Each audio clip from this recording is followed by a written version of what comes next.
ಮೈಸೂರಿಗೆ ಬಂದು ಮೈಸೂರಿನ ಚಾಮುಂಡಿ ಬೆಟ್ಟದ ಮೇಲೆ ನಿಂತ್ಕೊಂಡು ಆ ವಿಹಂಗಮ ದೃಶ್ಯವನ್ನು ಉತ್ತರ ಕರ್ನಾಟಕದ ಉತ್ತರ ಭಾರತದ ಬೇರೆ ಬೇರೆಯವ್ರು ನೋಡಿದಾಗ ಓ ಮೈಸೂರು ನಗರ ಹೀಗಿದೆಯಾ, ಇದನ್ನು ಯಾವ ರೀತಿ ಕಟ್ಟಿದ್ರು, ಯಾರು ಕಟ್ಟಿದ್ರು, ಇದರ ಹಿನ್ನೆಲೆ ಏನು, ಈ ಎಲ್ಲ ಜ್ಞಾನವನ್ನು ಅಳವಡಿಸ್ಕೊಳ್ತಾರೆ. ಅಲ್ಲಿಂದ KRSಗೆ ಹೋಗ್ತಾರೆ, ಅಲ್ಲಿಂದ ಬೇರೆ ಬೇರೆ ದೇವಸ್ಥಾನಗಳು, ಬಾಲಮುರಿ, ಎಡಮುರಿ, ಶ್ರೀರಂಗಪಟ್ಟಣ, ತಲಕಾಡು, ಹೀಗೆ ನಾನಾ ಟಿ ನರಸೀಪುರ, ತ್ರಿವೇಣಿ ಸಂಗಮ, ಈ ಎಲ್ಲವನ್ನು ನೋಡ್ತಾರೆ. ಜ್ಞಾನ ವೃದ್ಧಿ ಅವ್ರಿಗಾಗುತ್ತೆ, ಆರ್ಥಿಕ ವೃದ್ಧಿ ಇವ್ರಿಗಾಗುತ್ತೆ. ಸೊ ಈ ರೀತಿಯ ದಸರಾವನ್ನು ನೆಪವಾಗಿಟ್ಕೊಂಡು ಸಕಲ ರೀತಿಯಲ್ಲೂ ಕೂಡ ನಾವು ಅದನ್ನು ಅಭಿವೃದ್ಧಿ ಪಡಿಸೋ ಮೂಲಕ ನಾಡಿನ ಏಳಿಗೆಗೆ ಇದು ಪೂರಕವಾಗಿ ತಗೋಬೇಕು. ಕೆಲವರು ಸುಮ್ಮನೆ ವಿರೋಧ ಮಾಡಿಬಿಡ್ತಾರೆ, ಅದೇನೋ ಹಳೆ ಕಾಲದ ಸಂಪ್ರದಾಯ, ಅದನ್ನು ಯಾಕೆ ಮುಂದುವರಿಸಬೇಕು, ಹಾಗೆ ಮಾಡಿ ಹೀಗೆ ಮಾಡಿ ಅಂತಾರೆ. ಕೆಲವೊಂದು ಸಂಪ್ರದಾಯಗಳನ್ನು ನಾವು ಪರಿಷ್ಕರಿಸ್ಬಿಟ್ಟು, ಅಂದರೆ ನಮ್ಮ ದೇಶದಲ್ಲಿ ಏನು ಅಂದರೆ ಏನೇ ಸಂಪ್ರದಾಯ ಇರಲಿ, ಏನೇ ಆಚರಣೆ ಇರಲಿ, ಸಂವಿಧಾನದ ಅಡಿನಲ್ಲಿ ನಡಿಬೇಕು. ಈಗ ಕೆಲವು ಸಂಪ್ರದಾಯಗಳು ಹೇಳ್ತೀನಲ್ಲ, ಭಾಳ ವರ್ಷಗಳ ಹಿಂದಕ್ಕೆ ಹೋಗ್ಬಿಟ್ರೆ, ಒಂದು 300-400 ವರ್ಷದ ಹಿಂದಕ್ಕೆ ಹೋಗ್ಬಿಟ್ರೆ ಚಾಮುಂಡಿ ಬೆಟ್ಟದಲ್ಲಿ ನರಬಲಿ ಇತ್ತು. ಅದು ಆ ಕಾಲದಲ್ಲಿ ಒಪ್ಪಿತ ಸಂಪ್ರದಾಯ, ಅದನ್ನು ಈಗ ಒಪ್ಪಕ್ಕಾಗಲ್ಲ. ಅದು ಒಂದು, ಅದನ್ನು ನಿಲ್ಲಿಸಬೇಕಿತ್ತು, ನಿಲ್ಲಿಸಿದ್ದಾರೆ, ಓಕೆ. ಅದೇ ಥರ ಭಾಳ ಹಿಂದೆ ಮೈಸೂರು ರಾಜರ ಕಾಲದಲ್ಲೂ ಕೂಡ ನಮ್ಮ ಮೈಸೂರಿನ ಮೇಲೆ ಹೊರಗಡೆ ಅವರು ದಾಳಿ ಮಾಡ್ತಿದ್ರು. ಇದು ಕವಿಚರಿತೆಯಲ್ಲಿ ದಾಖಲಾಗಿರೋ ವಿಚಾರವನ್ನು ಹೇಳ್ತೇನೆ. ಮರಾಠಿಗರು ಪದೇ ಪದೇ ನಮ್ಮ ಮೇಲೆ ದಾಳಿ ಮಾಡ್ತಿದ್ರಂತೆ. ಆಗ ಮೈಸೂರಿನ ರಾಜ ಮತ್ತು ಮೈಸೂರಿನ ಸೈನಿಕರು ಆ ಮರಾಠಿಗರ 12,000 ಸೈನಿಕರನ್ನ ಸೆರೆ ಹಿಡಿದು ಅವರ ಮೂಗನ್ನ ಕತ್ತರಿಸಿ ಕಳಿಸ್ತಾ ಇದ್ರಂತೆ. ಇದು ಅದೇ ಪುಂಡಾಟಿಕೆ ನಡೀತಾ ಇಲ್ಲ, ಇದು ಆ ಕಾಲದಲ್ಲಿ ಒಪ್ಪಿತ ಸೈನಿಕ ಕಾರ್ಯಾಚರಣೆ, ಯಾವಾಗ ರಾಜರ ಕಾಲದಲ್ಲಿ. ಈಗ ಆಗನ್ಬಿಟ್ಟು ನಾವು ಸೈನಿಕರನ್ನ ಯಾರಾದ್ರೂ ವಿದೇಶದವ್ರು ಸಿಕ್ಕಿದ್ರು ಅಂದ್ಬಿಟ್ಟು ಅವ್ರ ಕೈ ಕಾಲು ಕತ್ತರಿಸಕ್ ಬರಲ್ಲ, ಅಂತಾರಾಷ್ಟ್ರೀಯ ಕಾನೂನಿದೆ. ಅಂದ್ರೆ ಆ ಕಾಲದ ಹಂಗಿತ್ತು ಅಂತ ಹೇಳಬೇಕಿವೇನೆ, ಈಗ ಅದನ್ನ ಮಾಡೋಕ್ಕಾಗಲ್ಲ. ಈಗ ಏನೇ ಇದ್ರೂ ಸಂವಿಧಾನದ ಪ್ರಕಾರ ಮಾಡಬೇಕು. ಸೊ ಈಗ ಈ ಥರದ ಕೆಲವೊಂದು ಸಂಪ್ರದಾಯಗಳನ್ನ ಯಾವ್ದು ಮಾಡಬೇಕು, ಯಾವ್ದು ಮಾಡಬಾರ್ದು. ಈಗ ಪುಷ್ಪಾರ್ಚನೆ, ಅದೇನು ಯಾರ್ದು ಏನು ತಪ್ಪೇನಿಲ್ಲ. ದಸರಾದಲ್ಲಿ ಕೂತ್ಕೊಳ್ಳೋದು, ಈಗ ದೇವ್ರ ಕೈ ಮುಗಿಬೇಕಾದ್ರೆ ನಾವು ಚಪ್ಪಲಿ ಬಿಟ್ಬಿಟ್ಟು ಇದು ಮಾಡ್ತೀವಿ, ಅದ್ರಲ್ಲಿ ಯಾರಿಗೇನು ತೊಂದರೆ ಏನಿಲ್ಲ. ಆದರೆ ಹೀಗೇ ಮಾಡಬೇಕು, ಹೀಗೆ ಇದು ಮಾಡ್ಬೇಕಂತ ಒತ್ತಾಯ ಮಾಡೋ ಹಾಗಿಲ್ಲ. ಅವನ್ನ ಇದು ನೇರವಾಗಿ, ಈಗ ನನ್ನ ಪೂರ್ವಿಕ ದೇವರನ್ನು ಯಾವ ರೀತಿ ಪೂಜೆ ಮಾಡ್ತಿದ್ರು, ಬೆಳಗ್ಗೆ ಎದ್ದು ಸೂರ್ಯಂಗೂ ನಮಸ್ಕಾರ ಆಗ್ತಿದ್ರು ನನ್ನ ಮುತ್ತಾತ. ಅದೇ ನಮ್ಮಲ್ಲಿ ಪರಮ ಪವಿತ್ರವಾದಂಥ ಪೂಜೆ. ಆಮೇಲೆ ಹೋಗೋದು, ಕೊಟ್ಟಿಗೆ ಹೋಗೋದು, ಎತ್ತುಗಳನ್ನೆಲ್ಲ ಹೊರಗಡೆ ಕಟ್ಟೋದು.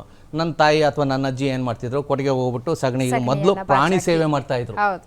ಪ್ರಾಣಿಗಳಿಂದ ನಮ್ಮ ಜೀವನ ನಡೀತಾ ಇತ್ತು. ಹೀಗಾಗಿ ಅವ್ರು ಹೋಗ್ಬಿಟ್ಟು ಕೊಟ್ಟಿಗೆ ಎಲ್ಲ ಕ್ಲೀನ್ ಮಾಡಿಬಿಟ್ಟು ಅದೆಲ್ಲ ಆದಮೇಲೆ ಇವರು ಎತ್ತುಗಳನ್ನ ತಗೊಂಡು ಇವರು ಹೊಲಕ್ಕೆ ಹೋದರೆ, ಆಮೇಲೆ ಇವರು ಅಡುಗೆ ಮನೆಗೆ ಹೋಗಿ ಅಥವಾ ಮನೆ ಮುಂದೆ ನೀರು ಹಾಕಿ ಗುಡಿಸಿ ಸಾರಿಸಿ ಆ ಸಗಣಿಯಿಂದ ಇದೆಲ್ಲ ಮಾಡಿ ರಂಗೋಲಿ ಹಾಕಿ ಆಮೇಲೆ ಮುದ್ದೆ ಮಾಡಿ ಅದನ್ನೆಲ್ಲ ಗದ್ದೆಗೆ ತೊಗೊಂಡವರು. ಇದು ನಮ್ಮ ವ್ಯವಸ್ಥೆ ಇತ್ತು, ಪೂರಕವಾಗಿತ್ತು. ಸೊ ಈ ರೀತಿಯ ಸಂಪ್ರದಾಯಗಳು ಈಗ ಪಾಲಿಸೋದಕ್ಕಾಗದೇ ಇರ್ಬೋದು, ಆದರೆ ಆಧುನಿಕ ಕಾಲಘಟ್ಟಕ್ಕೆ ಹೊಂದ್ಕೋಬೇಕು.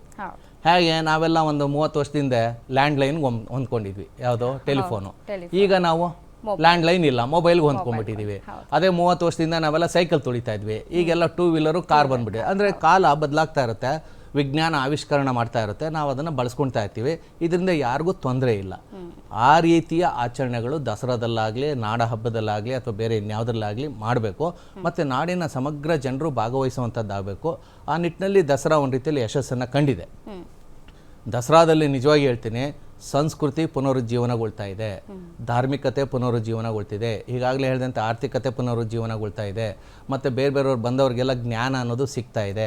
ಇವು ಇನ್ನೂ ಹೆಚ್ಚಿನ ಪ್ರಮಾಣದಲ್ಲಿ ಸಿಗೋ ರೀತಿಯಲ್ಲಿ ದಸರಾವನ್ನು ಕೇಂದ್ರೀಕೃತ, ಅಂದರೆ ನೆಪ ಮಾತ್ರಕ್ಕೆ ದಸರಾ, ಅದರಿಂದ ರಾಜ್ಯದಲ್ಲಿ ಎಲ್ರಿಗೂ ಒಂದು ಅವಕಾಶ ಸಿಗಲಿ ಅನ್ನೋ ರೀತಿಯಲ್ಲಿ ನಾನು ಹೇಳೋದಕ್ಕೆ ಬಯಸ್ತೀನಿ. ಈಗಿನ ಪೀಳಿಗೆಗೆ ಸರ್ ದಸರಾ ಅಂತಂದರೆ ಎಷ್ಟೋ ಮಂದಿಗೆ ಗೊತ್ತೇ ಇಲ್ಲ. ಈಗಿನ ಮಕ್ಕಳಿಗೆ ನೋಡಿ, ಮಕ್ಕಳನ್ನ ಪರಿಸ್ಥಿತಿ ಯಾವ ರೀತಿಯಾಗಿರುತ್ತೆ ಅಂತಂದರೆ, ಮನೆಯಿಂದ ಹೊಸ್ತಲಿನಿಂದ ಆಚೆ ಬಿಟ್ಟರೆ ಎಲ್ಲಿ ನನ್ನ ಮಕ್ಕಳನ್ನ ಯಾರೋ ಕದ್ಕೊಂಡು ಹೋಗ್ಬಿಡ್ತಾರೋ ಅಥವಾ ಯಾರು ಹೊಡಿತಾರೋ, ಯಾರು ಬಡಿತಾರೋ, ಎಲ್ಲಿ ಬಿದ್ದೋಗ್ಬಿಡುತ್ತೋ ಅನ್ನೋ ಮನಸ್ಥಿತಿಲೇ ಮಕ್ಕಳನ್ನ ಸಾಕ್ತಾ ಇದ್ದಾರೆ. ಮತ್ತು ಇತ್ತೀಚಿನ ವರ್ಷಗಳಲ್ಲಿ ನಾವು ಗಮನಿಸ್ತಾ ಇದ್ದೀವಿ, ಬಿಜಿ ಶೆಡ್ಯೂಲ್ಸ್, ತಂದೆ ತಾಯಿಯ ಬಿಜಿ ಶೆಡ್ಯೂಲ್ಸ್ನಲ್ಲಿ ಮಕ್ಕಳಿಗೆ ಈ ರೀತಿಯಾದಂತಹ ಆಚರಣೆಯ ಬಗ್ಗೆ ಜ್ಞಾನವೂ ಕೂಡ ಇಲ್ಲ ಅಂತ ನಾವು ಭಾವಿಸಬಹುದು. ಅದನ್ನು ಇನ್ನೊಂದಷ್ಟು ಅರಿವು ಮೂಡಿಸುವಂತಹ ಕೆಲಸಗಳಾಗಬೇಕು ಅಂತ ಅನ್ಸುತ್ತಲ್ವಾ? ಅಲ್ಲ, ಈ ಕಾರಣಕ್ಕೋಸ್ಕರ ನಮ್ಮ ಪೂರ್ವಿಕರು ಹಬ್ಬ ಹರಿದಿನಗಳು ಅಂತ ಹೇಳಿ ಮಾಡಿದ್ರು, ಉತ್ಸವಗಳನ್ನು ಮಾಡಿದ್ರು. ಈಗ ಹಬ್ಬ ಹರಿದಿನ ಅಂದರೆ ಬರೀ ಧಾರ್ಮಿಕತೆ ಮಾತ್ರ ಅಲ್ಲ, ಉತ್ಸವಗಳನ್ನು ಮಾಡೋರು, ನಾಟಕಗಳು, ಮನೋರಂಜನಾ ಕಾರ್ಯಕ್ರಮಗಳು ಮಾಡೋರು, ಪ್ರತಿಯೊಂದನ್ನು ಕೂಡ ಮನುಷ್ಯ ಹೇಗೆ ಬಾಳಬೇಕು, ಹೇಗೆ ಬದುಕಬೇಕು ಅನ್ನೋ ಸಂದೇಶವನ್ನು ಒಳಗೊಂಡಂತೆ ಅದು ಚಲನಚಿತ್ರನೂ ಹಾಗೆ ಬರ್ತಾಯಿತ್ತು, ನಾಟಕಗಳು ಹಾಗೆ ಬರ್ತಾಯಿತ್ತು, ಸಾಹಿತ್ಯವನ್ನು ಹಾಗೆ ರಚನೆ ಮಾಡ್ತಿದ್ರು, ಹಾಡುಗಳು ಹಾಗೆ ಇತ್ತು. ಈಗ ನಮ್ಮ ಜನಪದ ಗೀತೆಗಳನ್ನ ನೀವು ಒಂದ್ಸರಿ ಓದ್ಬಿಟ್ರೆ, ನಮ್ಮ ಜನಪದ ಗೀತೆಗಳಲ್ಲಿ ನಮ್ಮ ಇತಿಹಾಸ ಅಡಗಿದೆ, ಕಾವ್ಯ ಅಡಗಿದೆ, ಜ್ಞಾನ ಅಡಗಿದೆ, ನಮ್ಮ ಪೂರ್ವಿಕರ ನಡೆನುಡಿ ಅಡಗಿದೆ. ಹೀಗಾಗಿ ಜನಪದ ಅನ್ನೋದಕ್ಕೆ ನಾವು ಹೆಚ್ಚು ಒತ್ತನ್ನು ಕೊಡಬೇಕಾಗುತ್ತೆ.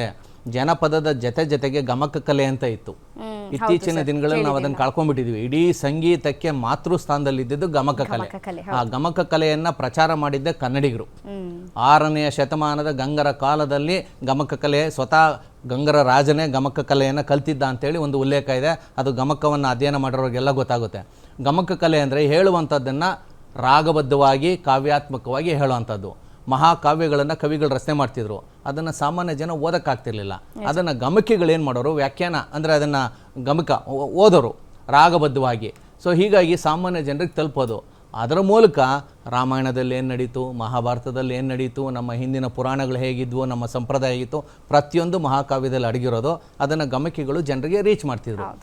ಆ ರೀತಿ ಲಾವಣಿಗಳು ಅಂತ ಇರ್ಬೋದು, ಅಥವಾ ಜಾನಪದ ಗೀತೆಗಳಿರ್ಬೋದು, ಶಾಸ್ತ್ರೀಯ ಸಂಗೀತ ಇರ್ಬೋದು, ಇವುಗಳ ಬಗ್ಗೆ ನಮ್ಮ ಯುವಕರನ್ನ ನಾವು ಸೆಳಿಬೇಕು.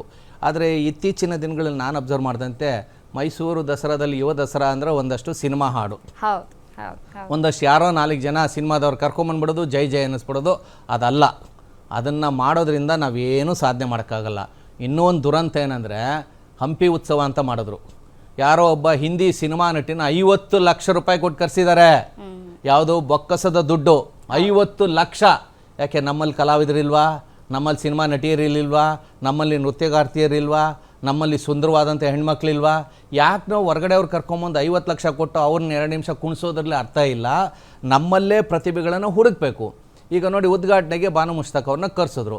ಕೆಲವರು ಟೀಕೆ ಮಾಡಿದ್ರು ಕೂಡ, ಇನ್ನು ಕೆಲವರು ವೈಯಕ್ತಿಕವಾಗಿ ಅವರ ಅರ್ಹತೆ ಇತ್ತು.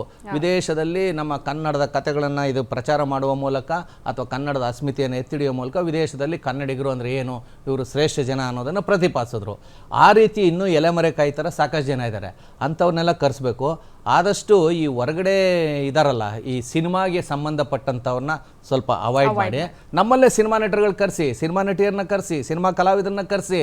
ಯಾಕೆ ಸುಮ್ಮನೆ ಪದೇ ಆಮೇಲೆ ಅವ್ರುಗಳು ಹಾಕೋ ಕಂಡೀಷನ್ಗಳು ನೋಡಿದ್ರೆ ನಗು ಬರುತ್ತೆ. ನಾನು ಏರೋಪ್ಲೇನಲ್ಲೇ ಬರ್ತೀನಿ, ನನ್ನ ಜೊತೆ ಯಾರ್ಯಾರೋ ಬರ್ತಾರೆ, ಅವ್ರಿಗೆ ಅಲ್ಲಿ ಅವರಿಗೆ 50-60 ಲಕ್ಷ ಕೊಟ್ಟು 50 ಲಕ್ಷ. ನಾನು ನಿಮ್ಗೆ ಹೇಳ್ತಾ ಇರೋದು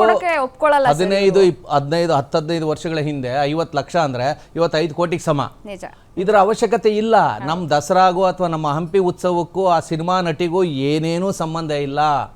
ಇನ್ನೂ ಬೇಕಾದರೆ ವಿಜಯನಗರದ ಕಾಲದಲ್ಲಿ ಯಾರೋ ನ್ಯೂನಿಜ್ ಅನ್ನೋನು ಯಾರ್ಯಾರೋ ಇದ್ರಲ್ಲ, ಅವ್ರ ವಂಶಸ್ಥರು ಯಾರೋ ಇದ್ರ ಕರೆಸಿ, ಅವನು ಬಂದು ವಿಜಯನಗರ ವೈಭವನ ನೋಡಿ ಬರ್ದೋಗಿದ್ದೇನಲ್ಲ ಅಂಥವ್ರನ್ನ ಕರೆದು, ಆ ವಂಶಸ್ಥರು ಇನ್ನೂ ಇರ್ತಾರೆ ಹುಡುಕಿ, ಇಟಲಿನಲ್ಲೋ ರೋಮ್ನಲ್ಲೋ ಅಥವಾ ಜರ್ಮನಿಯಲ್ಲೋ ಎಲ್ಲೋ ಇರ್ತಾರೆ, ಅಂಥವ್ರನ್ನ ಹುಡುಕಿ ಆ ವಂಶಸ್ಥರನ್ನ ಕರೆಸಿ. ಈಗ ನೋಡಿದ್ರೆ ಏನು ಅನಿಸುತ್ತೆ, ನಿನ್ನ ಮುತ್ತಾತ 500 ವರ್ಷದಿಂದ ಇದ್ದಂಥ ತಾತ ವಿಜಯನಗರ ವೈಭವನ ನೋಡಿದ್ರು, ಈಗ ನೀವು ನೋಡಿ ಬರೀರಿ ಅಂದರೆ ಅದು ಉಳಿಯುತ್ತೆ. ಈ ಸಿನಿಮಾ ನಟಿಯರನ್ನ ಕರ್ಕೊಂಬಂದ್ಬಿಟ್ಟು ಅದು ಬೇರೆ ಭಾಷೆಯವ್ರನ್ನ ಕುಣಿಸೋದ್ರಲ್ಲಿ ಅರ್ಥ ಇಲ್ಲ. ಸೊ ಹೀಗಾಗಿ ಅದನ್ನು ಕೂಡ ನಾವು ಬದಲಾವಣೆ ಮಾಡ್ಕೋಬೇಕು.